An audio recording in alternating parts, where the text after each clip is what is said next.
Delhi NCR सहित देश भर में साइबर फ्रॉड के मामले लगातार बढ़ रहे हैं। साइबर फ्रॉड की वारदातों को सबसे ज़्यादा जामताड़ा और मेवात से अंजाम दिया जाता है, लेकिन इस कड़ी में बिहार के नालंदा का नाम भी जुड़ गया है। यहाँ से भी बड़ी संख्या में लोग अब साइबर ठगी की वारदातों को अंजाम दे रहे हैं। कैसे नालंदा साइबर ठगों का एक हॉट स्पॉट बनता जा रहा है, इस बारे में ज़्यादा जानकारी दे रहे हैं क्राइम ब्रांच के संयुक्त आयुक्त आलोक कुमार।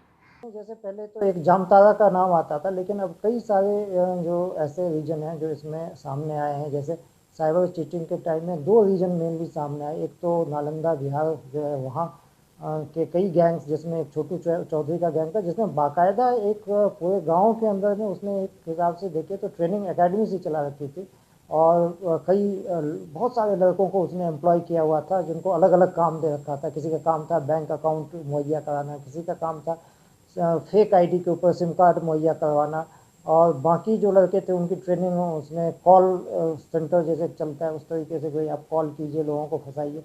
तो एक इस तरह से उसके कई ब्रांचेज जो एक हिसाब से कहें तो उस गैंग ने खोल रखे थे और बड़े ही ऑर्गेनाइज्ड तरीके से उस समय उसने ऑपरेट किया। और बताते हैं कि बहुत कम समय में उन्होंने बहुत लोगों को ठगा और बहुत सारा पैसा भी डिफरेंट अकाउंट में ट्रांसफ़र किए। इसमें ये भी सामने में आता है कि देखिए, अगर आप एक बार चीटिंग होती है तो इमीडिएटली वो पैसा कहीं पे पहुंचता है अकाउंट में और वहाँ से निकल जाता है। जब तक पुलिस को पता चलता है, एफआईआर होती है, उस अकाउंट तक हम पहुंचते हैं तो वहाँ तक पता चलता है कि अकाउंट या तो खाली है, और उसके बाद जो अकाउंट का एक जाल वो ऐसा बिछाते हैं जिससे इन्वेस्टिगेशन एजेंसी को दिक्कत होती है सही लोगों तक पहुँचने में। फिर भी इसमें बड़ा डिलीजेंटली दिल्ली पुलिस ने काम किया था उस टाइम पे। डिफरेंट जो एजेंसीज हैं दिल्ली पुलिस की, सबने मिलकर काम किया और फिर उस वक्त एक ये बड़ा गैंग बस्ट हुआ था। उसी तरह से दूसरा रीजन जो अभी इसमें, जैसा मैंने बताया, जो सेक्सटॉर्शन का गैंग है मेवात से कर रहा है, लेकिन इवन कोविड के टाइम में भी जो चीटिंग हुई थी उसमें मेवात के कई गैंग्स उस समय भी एक्टिव थे। एक्चुअली ये गैंग्स जो है, इनको एक बार पता चल जाता है कि लोगों को हम ठग सकते हैं और कर सकते हैं, तो वो छोटा मोटा चेंज करके, मॉडिफाई करके अपने तरीके में, और जब भी कभी उनको अवसर लगता है तो उस हिसाब से वो लोगों को ऑफर करके या लोगों को बहला के, लोगों को ठग के पैसा ट्रांसफ़र करवा देते हैं। जागरूकता ही सबसे बड़ी सेफ्टी है, सबसे बड़ा शील्ड है हमारा।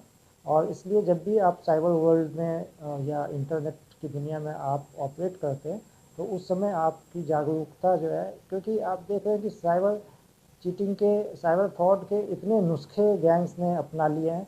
अभी कोविड हुआ, कोविड के दरमियान उन्होंने सिलेंडर सप्लाई के नाम पर, रेमडेसिविर सप्लाई के नाम पर आपने देखा कि कितने बड़े पैमाने पर चीटिंग शुरू हो गई थी, जिसमें दिल्ली पुलिस ने बहुत ही तत्परता से काम करते हुए कई सारे गैंग्स जो है बिहार में नालंदा की तरफ से खास तौर पे ऑपरेट कर रहे थे, बहुत सारे लोगों को उसमें अरेस्ट किया गया।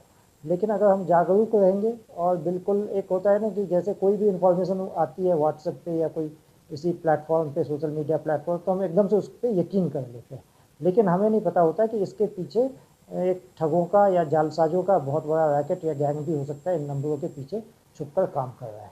ये ध्यान में रखना बहुत जरूरी है। यह सुना आपने क्राइम ब्रांच के संयुक्त आयुक्त आलोक कुमार को, जिन्होंने बताया कि कोविड महामारी की पीक के दौरान दिल्ली एनसीआर में साइबर ठगी के मामले तेजी से बढ़े थे। इन मामलों की जांच के दौरान यह पता चला कि बिहार के नालंदा से कई ऐसे गैंग ऑपरेट कर रहे हैं जो लोगों को साइबर ठगी का शिकार बनाते हैं। ऐसे कई गैंग का क्राइम ब्रांच ने पर्दाफाश किया था। उन्हें वहां से पता चला कि न केवल वहां से साइबर ठग ऑपरेट कर रहे हैं, बल्कि वहां नए साइबर ठग भी बनाए जा रहे हैं। वहां पर कई ट्रेनिंग स्कूल चलाए जा रहे हैं जहां साइबर ठग तैयार किए जा रहे हैं। ऐसे ठगों को लेकर क्राइम ब्रांच लगातार काम कर रही है, लेकिन इसके साथ ही लोगों को भी जागरूक रहने की आवश्यकता है, क्योंकि जागरूकता से ही ऐसे अपराध से बचा जा सकता है। अमित झा, ईटीवी भारत, दिल्ली।